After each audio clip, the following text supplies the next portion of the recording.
aí, pessoal, beleza? Politiquejo na área, seu canal de política com aquele sotaquinho mineiro que a gente gosta. Ó, bora que hoje o vídeo tá bom demais da conta, viu? Antes disso, lembre-se de deixar o seu like aqui embaixo e também de se inscrever no nosso canal, ativar as notificações, beleza? Bom, vamos falar então de Paulo Régulos Neves Freire, conhecido apenas como Paulo Freire, respeitado mundialmente, mas atacado e desvalorizado pelo governo do nosso próprio país, do seu próprio país, né, do Paulo Freire. Mas o que você sabe sobre Paulo Freire, o patrono da educação brasileira, cujo centenário foi comemorado no último domingo, dia 19 de setembro. Por que o educador, sempre tão admirado, tem sido recentemente tão atacado por setores reacionários da nossa sociedade? Por que querem transformá-lo de símbolo de uma educação libertadora para ícone de uma suposta doutrinação ideológica nas escolas do Brasil? Para respondermos a estas perguntas, precisamos então ir à origem de Paulo Freire e explicar a sua trajetória e o método de alfabetização que o tornou mundialmente conhecido.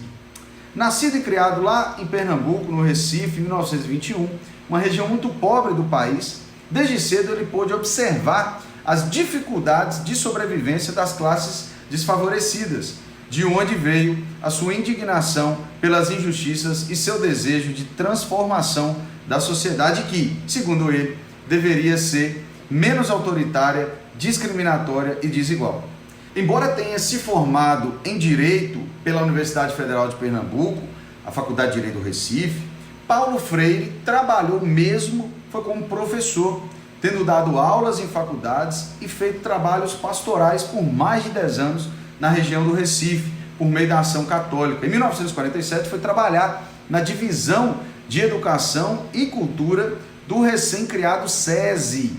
Freire defendia uma educação que partisse de um diálogo mais horizontalizado entre professor e aluno, e não de cima para baixo, e que o processo de desenvolvimento nacional que o Brasil experimentava na época deveria incluir a participação ativa do povo, o que apenas seria possível com a participação do povo. Foi nessa época que Paulo Freire foi convidado pelo então prefeito de Recife e posteriormente governador de Pernambuco, Miguel Arraes, para coordenar um programa de alfabetização de adultos. Foi então que o educador desenvolveu um método que ficou mundialmente conhecido e que se baseava na relação entre som e imagens da vida cotidiana dos alunos. Palavras como tijolo, farinha, trabalho e pobreza eram exibidas por um projetor à base de querosene e, em seguida, eram contextualizadas e debatidas. Posteriormente, eram divididas em sílabas e os estudantes aprendiam cada palavra e as famílias silábicas para formarem novas palavras.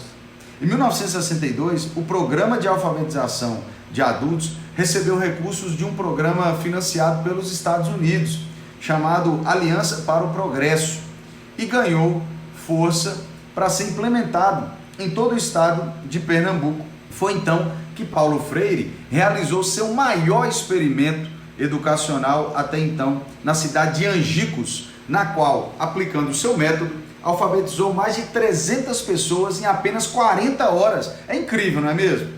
Agora, a gente precisa relembrar o contexto histórico dessa época, pois ele é muito importante para entender o processo de demonização da imagem do educador que seguiu nos anos seguintes e que tem sido retomado hoje, né, pelo governo Bolsonaro. O curso de Angicos acabou em 2 de abril de 1963 e na cerimônia de encerramento estiveram presentes o então presidente da República, João Goulart, e o general Castelo Branco, comandante do 4º Exército, para conhecerem os resultados. Exatamente um ano depois, o general encabeçaria o golpe de Estado que tirou o presidente Jango do poder iniciou o período de 21 anos sem democracia no Brasil. Antes de ser deposto, João Goulart decretou a criação do PNA, o Programa Nacional de Alfabetização, adotando o sistema criado por Paulo Freire e com o objetivo de alfabetizar ao menos 5 milhões de pessoas. Nessa época, vale lembrar, o direito ao voto apenas podia ser exercido por quem fosse alfabetizado. Imaginem o impacto social e político que Paulo Freire poderia causar com essa quantidade de brasileiros e brasileiras alfabetizados de maneira rápida e com a educação crítica, podendo enfim votar. No entanto, como dissemos, o Brasil, como hoje, vivia uma época de polarização política e estávamos às vésperas do golpe militar, que veio a ocorrer em 1º de abril de 1964. Como o método Paulo Freire não trata apenas de alfabetizar, mas também de politizar, os alfabetizandos eram levados a perceber as injustiças que os oprimiam e a necessidade de buscar mudanças através de organizações próprias, o que fez com que passassem a ser identificados como uma ameaça. Assim, o programa foi extinto pelo governo militar em abril de 1964, menos de 3 meses após ter sido oficializado. Os brasileiros não alfabetizados apenas tiveram direito a exercer sua cidadania pelo voto após a redemocratização em 1985, por ousar e colocar em prática uma metodologia capaz não só de instrumentalizar a leitura e a escrita dos iletrados ou dos alfabetizandos, como ele preferia chamar, mas de incitar a sua libertação. Freire foi acusado de subverter a ordem instituída. Depois de preso, teve que se retirar do país, seguindo o caminho do exílio. Não é surpresa que o atual governo se assemelhe ao governo ditatorial que durou de 1964 a 1985, pois Bolsonaro nada mais é do que o resultado da inexistência da justiça de transição que o Brasil precisa tanto fazer, né, pessoal, até hoje, e da lei de anistia, que perdoou torturadores e permitiu que as Forças Armadas continuassem interferindo no poder civil. A perseguição ao legado de Paulo Freire por gente desqualificada como Olavo de Carvalho e o ex-ministro da Educação Abraham Weintraub é a tentativa de manter as classes trabalhadoras menos favorecidas sem acesso à educação e ao pensamento crítico. Embora os não alfabetizados tenham direito ao voto há mais de 30 anos no Brasil, é o fomento ao pensamento crítico que vai permitir o acesso dessas classes aos seus direitos por meio de questionamentos da realidade onde vivem. Portanto, o culto e o combate a Paulo Freire têm a mesma causa, mas objetivos completamente antagônicos, que a emancipação pela educação e pelo conhecimento. Aqueles que o combatem querem manter a população brasileira alijada de qualquer possibilidade de alcançar sua autonomia.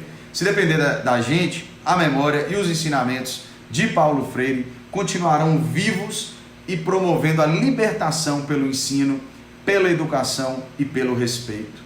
Se ficou até aqui, foi porque gostou do nosso conteúdo. Então, por que não ajudar o Politiquejo, que é um canal independente que vive da ajuda das madrinhas e dos padrinhos?